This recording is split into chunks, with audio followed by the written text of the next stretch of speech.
말씀 창세기 1장 1절에서 5절까지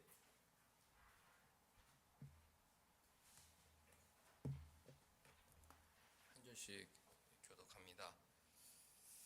태초에 하나님이 천지를 창조하시니라. 땅이 온전하고 공허하며 흑암이 깊은 위에 있고 하나님의 영은 수면 위에 행하시니라. 하나님이 이르시되 빛이 있으라 하시니 빛이 있었고 빛이 하나님이 보시기에 좋았더라. 하나님이 빛과 어둠을 나누사 같이 하나님이 빛을 낮이라 부르시고 어둠을 밤이라 부르시니라. 저녁이 되고 아침이 되니 이는 첫째 날이니라. 아멘. 창세기 1장 1절에서 5절은 첫째 날 창조 기록이죠. 어떤 분들은 1절과 2절이 서론이고 3절과 4절, 5절이 첫째 날이다 이렇게 또 보기도 하는데, 그러나 전통적으로 또 이렇게 얼핏 보아도 1절, 2절이 서론이다기보다는 첫째 날 창조 기록이다 보는 것이 또 성경적이고 또 문학적입니다. 그 성경마다 그 단락 구분이 되어 있는데, 여러분들 성경에도 그 6절 앞에 동그라미가 있죠. 또 9절 앞에도 있고 또 20절 앞에도 있고, 이런 걸 보면 1절부터 5절까지가 한 단락이라는 걸 이제 아주 권위 있는 성경 학자들이 표시를 해준 거거든요. 1절부터 5절이 한 단락이고 또 6절부터 8절까지가 한 단락이다. 근데 5절 끝이 첫째 날이다, 또 8절 끝이 둘째 날이다, 또 13절 끝이 셋째 날이다 이렇게 이제 되어 있기 때문에 이 성경을 편찬한 영미권의 위대한 성경 학자들이죠. 그분들이 1절부터 5절까지를 한 단락으로 보았겠구나, 그런 것을 알게 되죠. 1절, 2절이 만약 서론이었다면 그 3절 앞에도 동그라미를 했을 거예요. 그래서 3절부터 4, 5절이 첫째 날이고 1절, 2절은 서론이다, 그런 것을 표기했을 텐데, 전통적으로 우리 믿음의 아버지들은 1절부터 5절까지를 첫째 날로 보았다는 것.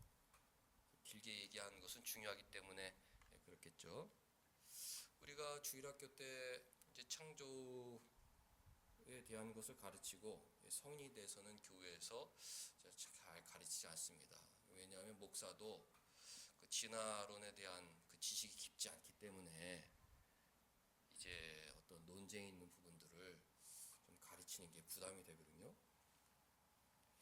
그래서 이제 주일학교 때 배운 성경책으로 첫째 날 창조한 게 뭐냐 그랬을 때 대부분 빛을 창조하셨어요 이렇게 대답하지만, 그러나 이제 본문을 자세히 보면 빛 외에도 여러 가지를 창조하셨다. 시간을 창조하셨고, 우주 공간을 창조하셨고, 지구를 창조하셨고, 어둠을 창조하셨고, 물을 창조하셨고, 빛을 창조하셨다. 그러니까 최소한 첫째 날 하나님은 6가지를 창조하셨습니다. 본문을 보면 1절에 보니까 태초에 하나님이 천지를 창조하셨다 이렇게 되어 있는데, 이제 영어 성경에는 heaven and earth 이렇게 되어 있죠. heaven, 하늘, 높은 하늘. 어떤 경우에는 영적인 세계, 천국을 의미하기도 하는데, 헤븐은 어쨌든 그 광활한 그 공간, 헤븐을 창조하시고, 그 다음 earth, 지구를 창조하셨다. 2절 보니까 그 창조한 그 땅이라는 것은 earth인데, 그 지구의 모습이 보면 흑암이 있었다. 어둠도 하나님이 창조하셨구나. 또 수면이라는 말이 있죠. 물도, 그 지구를 덮고 있는 그 물, 최초의 물도 첫째 날 창조하셨구나 알 수 있죠. 하나님은 첫째 날 태초라는 말은 시간의 창조를 말하는데 이제 시간이 없었어요. 시공간이 없었습니다. 맨 처음 하나님은 시간을 창조하시고 또 우주 공간, 샤마임 하나를 창조하시고 그 다음 그 광대한 공간 속에서 어스, 우리 지구, 땅을 창조하시고 그러니까 눈에 보일 듯 말 듯한 어둠을 창조하시고 또 지구를 뒤덮는 물을 창조해 놓으셨다. 첫날 새벽 정도의 모습이 되겠죠. 뭔가 황량하다. 성경이 혼돈하고 공허하다고 되어 있죠. 지구가 혼돈하고 공허하였고 어둠 속에 있었고 물에 잠겨 있었다. 첫날 새벽에 황량한 지구의 모습. 그러나 곧 하나님께서 빛이 있으라 말씀하시니까 그 광대한 우주 공간에 빛이 비쳤고 하나님의 주요 관심 무대인 구속사의 무대인 지구에 빛이 비춰지게 된 것이죠. 태양빛은 아니지만 하나님의 신기한 빛이 첫날 창조한 지구 위에 환하게 비치게 되었다. 그 빛이 하나님 보시기에 좋았다. 그 지구 자체가 하나님 보시기 좋은 것이죠. 지구. 앞으로 믿음의 자손들이 태어나고 예수님이 태어나실 모든 백성들이 하나님을 창조할 그 찬양의 목소리도 가득할 그 지구를 생각하면서 하나님이 너무 기쁘셨어요. 2절 보니까 하나님의 영이 수면 위에 운행하셨다. 그 지구 위에 운행하셨다. 신명기에 독수리가 새끼 위에 너풀거리다 같은 단어인데 독수리가 새끼들을 양육하기 위해서 너풀거리듯이 성령께서 그 어둠 속에 있는 지구, 수면에 잠긴 그 지구 위에 너풀거리듯이 운행하셨다. 앞으로 일어날 그 기적을 이제 암시하는 듯한 모습이죠. 2절은 참 우리 신자들에게 감동을 주는 성경 구절입니다. 이렇게 공허하고 황량한 세상 가운데 성령께서는 늘 새끼를 품듯이 함께 하시는구나. 우리를 정말 독수리가 새끼를 보호하듯이 우리를 보호하고 이 구속사의 무대인 이 세상을 보호해주는 성령님을 볼 때 마음에 벅찬 감동이 나죠. 우주의 기원에 대해서 크게 한 3가지 입장이 있다 말씀드릴 수가 있는데 첫째는 이제 유물론이라는 입장이죠. 유물론은 영원 전부터 물질이 있었다. 이 물질은 영원까지 지속될 것이다. 이제 이런 입장입니다. 그러니까 태초에 물질이 있었다. 이것이 유물론자들의 믿음이죠. 우리는 태초에 하나님이 천지를 창조하셨다. 이것을 믿지만 유물론자들은 태초에 물질이 있었다. 영원 전부터 물질이 존재했다. 이제 이런 사실을 믿죠. 헬라 철학자들도 모든 것의 근원은 원소다, 불이다, 물이다, 바람이다 이제 그랬고 또 플라톤이라는 철학자도 어떤 조물주가 있는데 그 4대 원소를 갖다가 조물락조물락 거려가지고 이 세상을 만든 것이다. 그렇게 이야기도 하고 그랬죠. 아리스토텔레스라는 철학자는 무에서는 아무것도 나오지 않는다. 이제 그렇게 얘기하면서 그 물질이라는 것은 아주 태초부터 인간이 존재하기 아주 오래전부터 있었다는 것을 그냥 받아들이죠. 우리 창조론과 다른 입장이죠. 또 하나의 입장은 이제 진화론이라는 입장인데 어느 순간에 그 빅뱅을 통해서 물질이 탄생하게 되었고 그 물질이 점점 진화되어서 지구도 생기고 또 인류도 되었다. 이제 이런 입장인데 우리 성경의 창조론과는 이제 전혀 다른 이제 이름입니다. 그 사람들의 믿음을 우리가 거부하는 거죠. 그 사람들도 우리들의 믿음을 거부하지만 우리도 그 사람들의 믿음을 거부합니다. 검증된 것이 아니기 때문에 영원 전부터 물질이 있었다는 것을 어떻게 너희들 증명할 수 있느냐 우리가 이제 거부합니다.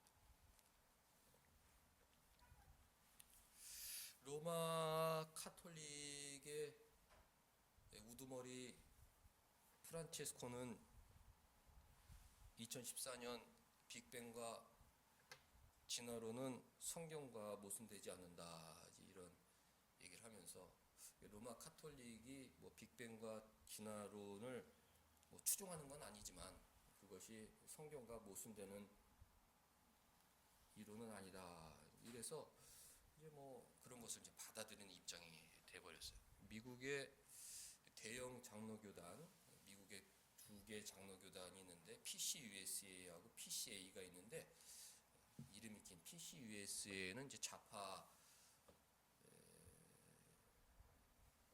교단이기 때문에 오래전에 진화론이 성경과 모순되지 않는다. 동성애자도 목사가 될 수 있다. 이런 것을 이제 받아들였죠. 우리 교단은 미국의 그 PCA, 프레스베테리안 처치 오브 아메리카, 미국에 있는 장로교와 이렇게 연합을 하고 있고, 또 좋은 것은 다 우리가 거기서 이제 가져옵니다. 거기에 뛰어난 학자들이 있기 때문에 그분들이 진화론을 비판한 글이랄지 동성애를 비판한 글이랄지 그런 것을 이제 가져와서 또 한국에 맞춰서 또 소개하고 이제 발전합니다. 그러니까 이제 기독교 내에도 우리가 창조론을 가르치지만 유물론과 진화론을 받아들이는 세력이 많이 있다는 것을 알아야죠. 우리 교인들이 어렸을 때는 뭐 불필요한 것 같아서 설교 시간에 좀 잘 소개를 안 했지만 이제 성년이 되었고 이 시대에 이제 지성이기 때문에 이런 것들을 알아야죠. 얼마 전에 한 신학교에서 유신 진화론이라는 설을 가르친 교수가 있었는데, 그러니까 진화론을 그대로 가지고 와서 하나님께서는 물질을 창조하셨고 그 물질을 통해서 이제 진화가 되어서 아담과 하와도 나오고 동식물이 나오고 지구가 되었다, 이런 걸 가르쳐서 그 신학교에서 이제 파면을 당한 일이 있었어요. 굉장히 이슈가 있었죠. 그래서 연세대는 그 교단과 상관없는 학교고 또 목사들 앞에서 가르칠 일이 거의 없고 잘 모르는 학생들에게만 자기 학문을 이제 설파하는 그런 자리이기 때문에 연세대 이제 신학과 교수가 앞장서서 유신 진화론을 소개한 그 신학교 교수를 변호했죠. 그러면서 뭐 여러 가지 변호했는데 제가 이제 그 글 읽어봤는데 우리 신앙과는 너무 다르다. 이건 근본적이 다르다. 성경만 봐도 이제 그렇습니다. 그분들의 입장은 이제 이런 거예요. 창세기에는 무로부터의 창조를 발견할 수가 없다. 이제 그래요. 우리 창조론의 핵심은 무로부터의 창조죠. 너는 창조론을 믿는데 어떤 창조를 믿느냐? 나는 진화론적 창조를 믿는다. 그러면 우리랑 다른 신앙인 거예요. 나는 무로부터의 창조론을 믿는다. 전능하신 하나님께서 아무것도 없이 어떤 물질의 도움도 없이 무였을 때 이 아름다운 세상을 창조했던 이 무로부터의 창조를 믿는다. 이것이 이제 우리 어거스틴 또 존 칼빈 웨스트민스터 신명 고백서 이 믿음의 아버지들이 고백하는 신앙의 내용이거든요. 창세기 1장 1절에서 5절이 무로부터의 창조를 증언하는데 이제 진화론을 추종하는 기독교 좌파 세력들은 창세기에서 무로부터의 창조를 발견할 수가 없다. 이제 이렇게 주장을 하죠. 태초라는 말에서 무로부터의 창조가 났죠. 태초는 영어의 in the beginning, 우리말로 또 번역하면 시초에, 또 현대어로 번역하면 맨 처음에 이렇게 번역할 수가 있는데 우리나라 어떤 성경을 찾아봐도 다 태초에라고 번역이 되었어요. 뭐 쉬운 성경, 현대인의 성경, 뭐 현대어 성경, 가장 쉽게 번역한 성경들도 태초라고 번역이 되어 있습니다. 그만큼 이제 우리 그 성경, 초대 성경 번역하신 목사님들이 잘 번역해 놓으신 거죠. 여기에서 떠나기가 싫다. 아무리 쉽게 번역을 하고 싶어도 이 태초라는 말에서 떠나고 싶지가 않다. 우리 모든 기독교인들은 이 태초의 천지창조의 신앙 고백을 공유하고 싶다. 그런 의미에서 이 태초라는 말을 계속 유지하고 있는데 쉽게 우리가 나름 이제 받아들이기에는 맨 처음이란 뜻이죠. 우리 역사가 시작될 때 맨 처음, 뭔가 시간이 시작될 때의 그 시초점, 맨 처음, 그러니까 이제 in the beginning 태초라는 말은 시간이 없었던 적이 있다. 시간이 없었던 상태에서 시간이 있었던 상태로의 창조, 무로부터의 창조를 전제하는 것이죠. 천지를 창조하셨다. 이 천, 우주 공간, 하늘을 창조하셨다. 그 전에는 우주 공간이 없었다. 하늘이 없었다. 태초라는 말과 그 천이라는 말에서 시간과 공간이 없었던 상태가 있었구나. 이것을 뭐 짐작이 아니라 그냥 너무 이성적으로 이걸 받아들일 수밖에 없는 거예요. 시공간이 없었던 무의 상태에서 시공간이 있는 유의 상태로 하나님께서 창조하셨구나. 창세기 1장이 증언하는 거죠. 어스. 태초에 지구를 창조하셨다. 이 지구가 없었던 시절이 있었구나. 이 땅이 없었던 시절이 있었구나. 그런데 그 태초에 하나님께서 땅이 없었던 상태에서 땅이 있는 상태로 창조하셨구나. 이게 무로부터의 창조죠. 그 뒤에 흑암도 마찬가지고 수면도 마찬가지고 빛도 마찬가지고. 창세기 1장 5절 첫째 날의 창조 기록은 그야말로 무에서에서 무로부터의 창조를 아주 명확하게 증언하는 성경 말씀입니다. 시간도 없었고 공간도 없었고 땅도 없었고 그 어렴풋한 어둠도 없었고 물도 없었고 한 줄기 빛도 없는 그런 무의 상태였는데 하나님께서 첫째 날 in the beginning 맨 처음 그런 것 시간을 만드시고 공간을 만드시고 그 공간 안에 지구를 만드시고 지구를 둘러싸고 있는 흑암과 물을 만드시고 거기에 사랑의 빛, 내가 앞으로 이 지구 땅에 구속사를 전개했다. 빛을 쫙 비춰주시는 그야말로 무로부터의 이 장엄한 창조를 잘 소개하고 있는 것이죠. 우리가 무로부터의 창조가 이제 성경을 통해서 어떤 내용인지를 알지만 또 우리가 반대하는 것이 무엇인지를 알아야 그 의미를 정확하게 알 수 있습니다. 서론적으로 설명드렸듯이 우리는 고대 아주 옛날 과거의 유물론에 입각한 우주 기원론을 반대한다. 데모크리토스를 시작해서 다 아리스토텔레스에 이르기까지 어떤 물질이 오래전부터 있었다는 걸 전제했어요. 그러니까 조물주라는 것은 그 흙, 바람, 불 이런 공기를 이용해서 적절히 배합해서 그 퍼센티지를 달리해가지고 또 새로운 원소들을 이렇게 그러니까 제작한 거죠. 창조한 것이 아니라 제작했을 뿐이다. 그래서 초창기 믿음의 아버지들이 헬라 철학이 자꾸 교회 안에 들어오는데 우리 그 헬라 철학 거부해야 된다. 우리 창조가 뭐냐? 우리 창조는 무로부터의 창조 아니냐? 어떻게 물질을 배합해서 창조했다는 사상이 교회에 소개될 수가 있느냐? 그 오래전에 초대교회 교부들이 무로부터의 창조 교리를 가르치기 시작한 것입니다. 기독교 좌파들은 삼위일체 교리도 성경에 없는 교리라고 그러죠. 왜?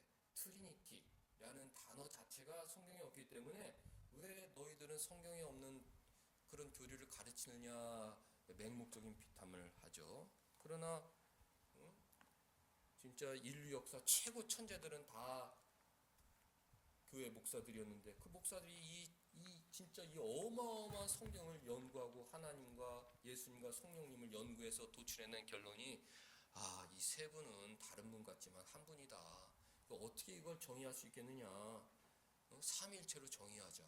그렇죠? 삼위일체는 성경에 없는 단어지만 이 성경에 나타나는 하나님을 제일 쉽고 명확하게 가르치는 말씀이죠. 무로부터의 창조, creation of nothing, creation out of nothing 이렇게 표현하는데 기독교 좌파 세력들은 그 성경에 없는 성경 구절인데 왜 그것을 그렇게 가르치느냐 이제 우리를 공격하지만 아니 성경의 모든 창조에 대한 기사 그 주보 안쪽에 그 몇 개 찾아보라고 언급해놨는데 그런 이제 구절을 포함해서 모든 성경 구절을 찾아보고 또 창세기 1장 1절부터 5절만 봐도 성경은 그 무로부터의 창조를 가르치지 그럼 뭘 가르친다는 말이냐? 너무 이제 답답한 지경입니다. 그러니까 우리가 이것을 무엇을 반대하니 그 과거에 그 헬라 철학자들이 그 원소를 조합해서 조물주가 뭐 이 물질을 제작하였다 이런 이제 그 우주 기원론을 우리가 거부하죠. 현대는 어떤 것을 거부하느냐? 어떤 혼돈한 상태에서 이 세계가 진화가 되었다. 혼돈한 상태로부터의 진화. 이것을 우리가 거부하는 것입니다. 유로부터의 창조, 고대 유물론자들이 유로부터의 창조 이런 사상을 우리가 거부하고 현대로는 어떤 혼돈한 상태로부터의 진화 이런 것을 우리가 거부하는 것이죠. 이 그 사람들은 이제 기독교 좌파 세력이기 때문에 혼돈으로부터의 창조라고 언어를 이제 그런 언어를 창조해요. 하나님께서 어떤 초창기의 어떤 혼란스러운 혼돈스러운 작은 물질을 창조하셨는데 거기서부터 진화가 되어 인류랑 우주가 되었다. 이런 주장인데 혼돈한 상태에서 이 지구를 창조하셨다. 이렇게 주장하지만 우리가 생각하기에는 이 혼돈한 상태에서 진화가 되었다는 거 진화론 아니냐 이렇게 받아들일 수밖에 없는 것입니다. 창세기 1장 1절 하고 2절을 이제 첫째 날에 포함시켜 해석해야 된다는 것을 소개했는데 이제 유물론자들은 1절을 시간의 부사절, 2절이 주절로 이제 해석을 하죠. 그러니까 이제 영미권에 있는 로마 카톨릭 교도들이 사용하는 그 영어 성경 뉴 아메리칸 바이블을 보면 이렇게 번역이 되어 있어요. 한번 잘 들어보세요. 태초에 하나님이 천지를 창조하실 때 이렇게 시간의 부사절로 해석을 해요. 그때 땅이 혼돈하고 공허하였다. 그러니까 마치 이 혼돈한 지구가 아주 오래전부터 존재하였다는 그런 해석을 의도적으로 택하는 것이죠. 하나님이 천지를 창조하실 때 지구의 모습은 혼돈하고 공허하였다. 그래서 이 카톨릭 교도들은 영어 성경을 읽는 카톨릭 교도들은 자기도 모르게 유물론적 사고를 갖게 되는 거야. 지구는 오래전부터 혼돈하고 공허하였는데 하나님께서 거기에서 빛이 있으라. 그래서 이게 빛이 생겼구나. 이렇게 받아들이죠. 우리는 그런 성경 해석을 배격하죠. 그냥 쭉 읽는 겁니다. 하나님이 천지를 창조하셨다. 하늘과 땅을 창조하셨다. 근데 그 땅에 창조된 땅의 모습은 혼돈하고 공허했다. 그렇게 읽는 것이 그냥 쉽잖아요. 쭉 읽는 게 쉽잖아요. 그걸 시간의 부사절로 볼 이유가 없습니다. 첫째 날 하나님이 하늘을 만드시고 우주 공간을 만드시고 어스를 창조하셨다. 그런데 창조된 어스의 모습은 첫째 날 새벽이죠. 혼돈하고 잠시 잠깐 혼돈하고 공허했다. 잠시 잠깐 혼돈하고 공허했고 흑암이 둘러싸였고 물이 뒤덮여 있었다. 그러나 오전 6시 해 뜰 때쯤에 하나님께서 빛이 있으라. 그러니까 그 하나님의 애정이 가득 담긴 지구에 한 줄기 빛이 비쳤다. 하나님께서 그 지구를 비치는 빛이 보시기에 좋으셨다. 이것이 첫째 날 창조 기사입니다. 믿음의 아버지들이 다 성경을 그렇게 읽었어요. 쭉 그렇게 읽었습니다. 우리도 그렇게 읽는 것이 성경적이고 무로부터의 창조 교리와 조화를 이루고 다른 성경들과 조화를 이루는 성경 독법이라는 것을 알아야죠. 진화론자들은 1절과 3절 사이에 한 100억 년의 시간이 있다고 해석을 하죠. 그러니까 우리랑 너무 다른 거예요. 우리는 1절과 5절이 다 하루, 하나님 하루 안에 일어난 일로 보는데 이 진화론자들은 1절과 3절 사이에 한 100억 년의 기간이 있다. 그러니까 1절, 2절이 서론이고 또 3절부터 하루가 시작이 된다. 그렇게 읽어요. 태초에 하나님께서 천지를 창조하셨는데 그때 창조된 모습은 혼돈하고 공허하였다. 그리고 그 혼돈하고 공허한 상태로 100억 년이 흘렀다. 100억 년이 흘렀다. 그 100억 년이 흐르는 사이에 무언가 물질이 진화하고 발전했다. 그때 하나님께서 빛이 있으라는 그 비유적인 말로 그 진화된 상태의 아름다운 모습을 표현했다. 이런 억지 이제 시키는데 우리는 뭐 이런 것들을 뭐 받아들일 수가 없죠. 성경을 왜곡해서 자기들이 믿는 이론을 교회에 소개하기 위해서 성경을 의도적으로 이 왜곡하는 해석 방법을 우리가 절대로 받아들일 수가 없다. 초두의 창세기 1장 1절에서 5절의 그 해석에 대해서 간단히 설명을 드렸는데, 평생 저도 어렸을 때 한번 진화론이 많이 이렇게 막 교회를 공격했고, 최근에 올해 들어서 그 유신 진화론이 많이 공격할 때 이 창세기 1장하고 1장 1절부터 5절을 다시 보게 되었죠. 여러분들이 이제 평생 살 동안 여러 가지 잘못된 사상들이, 창조 사상들이 교회를 공격할 때 이제 오늘 들은 설교 말씀을 잘 기억하시면 좋겠어요. 뭐냐? 1절과 5절은 첫째 날 창조 기사다. 쭉 읽으면 좋다. 첫째 날 그 새벽에 하나님이 시간을 만드시고 공간을 만드시고 지구도 만드시고, 그때 그 지구의 모습은 혼돈하고 공허했는데 하나님께서 한 줄기 빛이 새벽 5시 쫙 비춰가지고 아름다운 지구를 하셨다. 그리고 혼돈한 지구의 둘째 날 이것도 채우시고, 셋째 날 저것도 채우시고, 여섯 날째까지 아름다운 지구를 만드셨다. 이것이 하나님의 창조의 모습이죠. 이사야 45장 18절 한번 찾아볼게요. 이사야 45장 18절.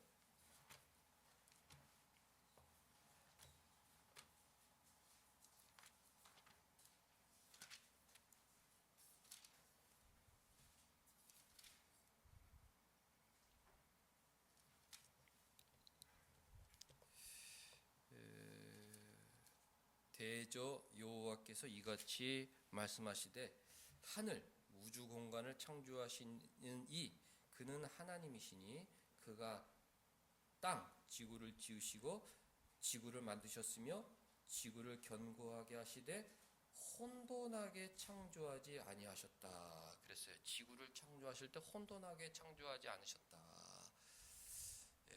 창세기 1장에 분명히 땅이 혼돈하고 공허였다라고 되어 있는데, 또 18절에는 혼돈하게 창조하지 아니하셨다 이렇게 되어 있어요. 그러니까 이 진화론적 해석으로는 이 성경의 두 쌍을 조화시킬 수가 없습니다. 100년 동안 혼돈한 상태로 있었다는 해석하고 이사야 45장 18절하고는 해석할 수가 없죠. 그러나 이제 우리의 해석은 너무 쉽게 조화가 되죠. 잠깐 혼돈하였다. 새벽에 한두 시간 정도 혼돈하였기 때문에 즉시 빛이 있으면서 이 질서가 있는 지구를 변모하였기 때문에 이 혼돈하게 창조하지 아니하였다는 말은 창세기와 전혀 모순되지 않고 7일 창조를 뒷받침하는 말씀이죠. 누군가가 하나님께서 처음에 지구를 혼돈하게 창조하셨다며? 그러면 아니, 이사야 45장 18절 보면 하나님은 지구를 혼돈하게 창조하지 않으셨다고 그랬어. 바로 너 같은 사람을 위해서. 땅이 혼돈한 채로 100만 년 정도 존재했다고 믿는 너를 위해서 하나님은 이사야 45장 18절에 땅이 혼돈하지 않게 창조하셨다고 말씀하셨어. 우리가 대답할 수 있는 그런 이제 성경 지식이 있어야 됩니다. 그러면은 창세기 왜 1장에 땅이 혼돈하고 공허했다고 되어 있어? 그것은 맨 처음 인간의 시간으로 한두 시간 그 정도의 혼돈한 모습이기 때문에 그것을 혼돈한 창조라고 볼 수 없어. 그날 바로 빛이 비쳤거든. 그 다음 날 이 지구가 질서 있게 아름다운 세상을 변모하였기 때문에 그것을 혼돈으로 표현할 수는 없어. 이 정도 이야기할 수 있으면 굉장한 이 창조론의 지식을 갖춘 개혁 신학, 개혁 교회인 모습인 거죠. 그 주보 안쪽에 보면 이사야 45장 7절이 있는데 그 바로 앞절이죠. 45장 7절을 보면 나는 빛도 짓고 어둠도 창조하였다 그랬어요.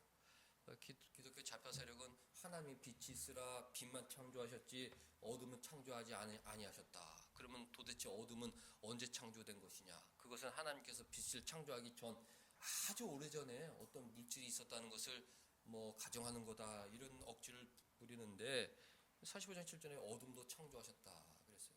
어둠은 언제 창조하셨느냐? 첫째 날 지구가 흑암이 깊음에 있다. 벌써 첫째 날 어둠을 창조하신 거죠.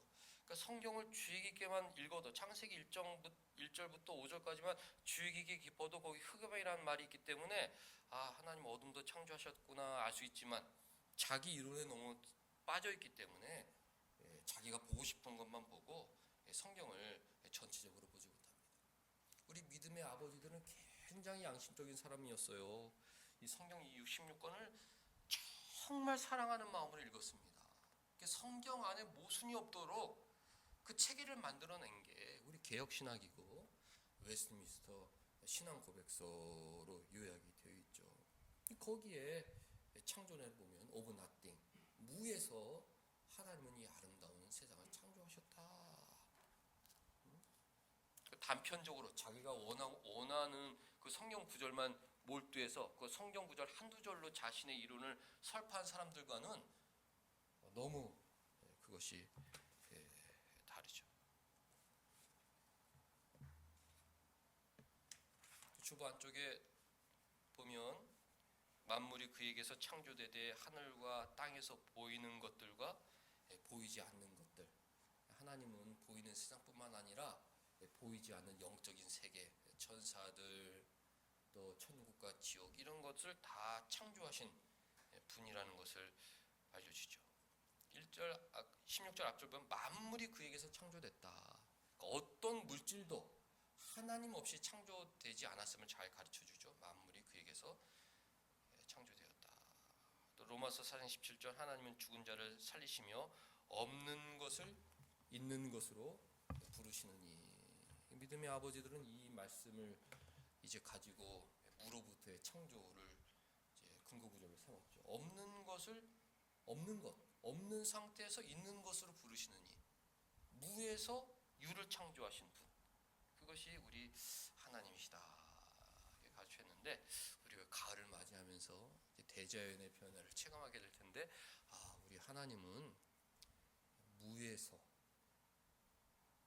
유를, 이 아름다운 세상을 창조하신 분이시구나, 이런 믿음으로 맞이해야 합니다. 오늘 이런 이제 전해드린 하나님 말씀과 이런 그 주의 이야기들이 우리에게 이제 어떤 신앙의 유익을 주는가, 이걸 조금 구체적으로 요약할 필요가 있는데, 우리는 성경과 조화를 이루는 삶을 살도록 노력을 해야 하죠. 우리가 그 어떤 이론도 배격하는 이유가 있다면 이 성경과 조화를 이루지 않기 때문에 우리가 배격을 하는 겁니다. 그래? 다른 성경에 보니까 그렇게 안 돼 있는데, 그러니까 우리는 어떤 세상 이론에 우리를 맞춰가는 게 아니라 이 성경에 조금이라도 반대된다면 그것을 거부해야 합니다. 그 세상 이론이 어떤 세상의 삶의 스타일이 완전하게 이 지구상에 사는 모든 사람들이 그거는 맞다라고 인정하기 전까지는 그것을 거부해야 되는 거예요. 성경과 조화를 이루지 못하는 어떤 사고방식이나 삶의 모습은 거부해야 된다. 세상과 짝하면 안 된다. 그 유신 진화론을 교회 안으로 들여오고 싶은 분들은 대부분 과학자들인데 왜 그걸 자꾸 들어오려고 하느냐. 과학세계에선 진화론을 주장하는데 자기 혼자 그 진화론을 반대하면은 따돌림을 받는 학자가 되는 입장이니까 그 진화론을 그 창조론 안에 끌고 들어와서 하나님이 세포를 만드셨다. 그리고 진화 법칙을 만드셨다. 내버려 두셨더니 그 세포가 진화 법칙에 따라서 사람도 되고, 이런 것을 가지고 들어오는 이유는 그 세상 이론과 타협하려는 것이죠. 우리가 신자지만 우리도 진화론을 믿는다. 그러나 우리 신자들은 과학자들과 다르죠. 어떤 사상이나 어떤 모습이나 성경과 좀 다른 것 같다. 그러면 일단 선을 그어야 돼요. 우리가 봄과 여름에 그 이온이라는 주제, 또 술이라는 주제에 대해서 한동안 했는데 그 성경이 금하고 있는 거잖아요. 그것을 뭐 시시비비를 다룰 필요가 없습니다. 성경이 부정적으로 가르치기 때문에 나는 그것을 피한다. 어떤 경우 그 술과 자꾸 성경을 좋아하려고 하는 시도를 자체를 나는 거부한다. 성경이 부정적으로 얘기하는 걸 나는 동참하고 싶은 마음이 없다. 동성애? 성경이 가증스러운 것으로 얘기하는데 미국의 최대 교다인 PCUSA 프레스비테리안 처치 오브 USA가 그것을 긍정한다고 해도 그것은 그 교단이 좌경화된 거다. 나는 성경이 거부하는 사상과 절대로 짝하고 싶은 마음이 없다. 이것이 우리 성경을 사랑하는 신앙인들의 모습이 되어야 되는 것이죠. 뭐 유물론 진화론? 그것을 어디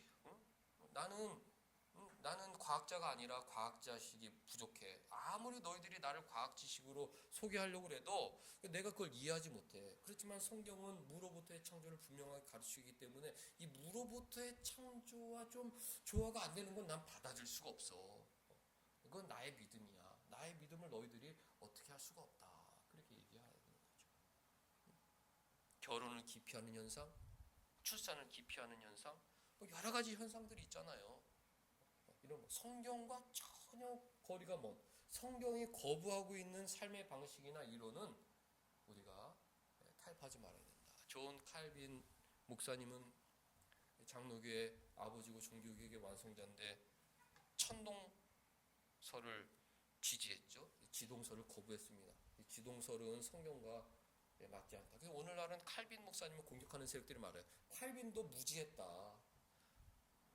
어떻게 지구가 중심이고 지구 주위를 태양을 돈다는 것을 했느냐. 그러니까 진리는 바뀐다. 이렇게 공격을 하죠. 그러나 우리는 오히려 그 칼빈 목사님의 그 신앙의 태도를 본받아야 되는 것입니다. 왜? 그 당시에 지동설은 검증된 이론이 아니었거든요. 그것을 교회에 받아들였다가는 이 하나님의 이 창조 신앙이 파괴될 위험이 있었기 때문에 검증되지 않은 이론을 교회에 가지고 들어오지 말라. 이런 자세였어요. 유신진화론 뭐 100번 양보해서 맞을 수가 있다. 그러나 이 진화론 자체가 벌써 과학 진영에 인정되지 않은 사상이고 자기들 과학 내 안에서 통일되지 않은 이론을 교회로 가져 들여오려는 시도는 너무 무모한 거죠. 무슨 일이 있어도 그것은 거부하는 것이 맞다. 또 하나, 그러니까 첫 번째 우리가 신앙의 요점은 성경과 최대한 조화를 이루는 사고와 삶의 방식을 택해야 된다. 어떤 삶의 방식, 성경과 최대한 조화를 이루는 방법을 택해야 된다. 두 번째, 하나님의 이 절대 주권은 정말 어느 우리 신학 교리에도 찬란하게 빛나고 있구나. 좌파 세력들은 이 하나님의 절대 주권을 자꾸 공격을 하려고 하지만 이 무로부터의 창조라는 이 교리 하나만 봐도 우리 하나님의 절대 주권의 이 교리는 찬란하게 비추고 있구나. 목적도 없이 의미도 없이 창조된 지구가 아니라 하나님께서 펼쳐질 구속사를 위한 준비 무대로서의 그 지구를 이렇게 장엄하게 첫째 날 맨 처음 창조하셨구나. 어떻게 그 우주 수많은 지금 뭐 토성 뭐 화성 다 공허하고 그런 황폐한 상태로 놔뒀는데 어떻게 첫째 날 그 지구에만 성령께서 너풀거리면서 그 빛이 쫙 임하게 하셨을까? 어떻게 지구에만 이런 아름다운 이 식물들이 자라나게 하셨고 어떻게 지구에만 이 아담과 하와를 통해서 인류를 태어나게 하셨어? 태초부터 하나님의 이 사랑, 지구를 향한 사랑, 교회를 향한 사랑, 나를 향한 사랑은 정말 놀랍다. 이런 생각을 가져야 되는 것입니다. 이제 자연 대자연의 변화가 곧 찾아오겠죠. 빨갛고 노랗고 붉을 때, 야 하나님의 절대 주권, 무로부터 저 아름다운 단풍을 창조하신 이 하나님의 놀라우신 창세전부터 이 지구를 향한 사랑, 우리 온 사람교회를 향한 사랑, 특별히 나를 향한 사랑, 그 한 줄기 빛 속에서 우리가 발견할 수 있어야 되는 것이죠. 하나님은 나를 사랑하신다. 오늘도 그 창세에 비쳤던 빛으로 내 삶을 비추신다. 빛이 있으라. 최영민의 인생에 빛을 쫙 절대 주권으로 비춰주시는 거죠. 우리가 그 빛을 따라가는 것입니다. 다른 이론을 채택했다는 이 하나님의 주권도 없어지고 이 한 줄기 이 진짜 이 광명한 빛이 나를 비춘다는 이 믿음도 없어지는 거예요. 지구만 비쳤다는 이런 믿음도 없어지고 다 없어지는 것입니다. 무로부터의 창조, 하나님의 절대 주권, 나를 향하신 그 하나님의 주권을 묵상할 수 있는 정말 좋은 기회입니다. 오늘 설교 제목이 태초의 하나님입니다. 태초의 하나님이 천지를 창조하셨는데 태초의 하나님이 나를 향한 빛을 창조하셨다. 이런 믿음을 갖고 돌아가면 좋겠죠. 태초 하나님 나를 향한 빛을 창조하셨다. 목적을 갖고, 분명한 목적을 갖고 창조하셨다. 우리는 그 빛 안에서, 그 아름다운 세상 안에서 하나님의 절대 주권의 보호를 받고 살고 있다. 이런 믿음으로 세상을 돌아가시는 온 사람께 성도들 다 되시길 주님의 이름으로 축복합니다. 알겠습니다. 하나님, 무로부터 이 아름다운 세상을 창조하시고 저의 인생을 아름답게 창조하시고 인도하시는 성삼위 하나님께 찬송과 영광을 올려드리옵나이다. 한평생 살아갈 때 성령과 짝을 이루고 성령과 조화를 이루는 생각만 하고 살아갈 수 있게 하여 주옵소서. 한평생 성경을 사랑하고 성경에 계시된 하나님의 말씀을 사랑하며 살아가게 하셔서 우리의 삶 전체로 하나님께 영광 돌릴 수 있는 그런 거룩한 생애로 살아가게 하여 주옵소서. 대전의 변화 속에 하나님의 영광스러운 주권을 바라보게 하여 주시고 창세에 비춰진 그 영광스러운 빛이 오늘 내 삶을 비추고 있다는 믿음으로 살아가게 하여 주셔서 감사와 기쁨이 넘치는 가을이 되게 하여 주옵소서. 예수님의 이름으로 기도하옵나이다.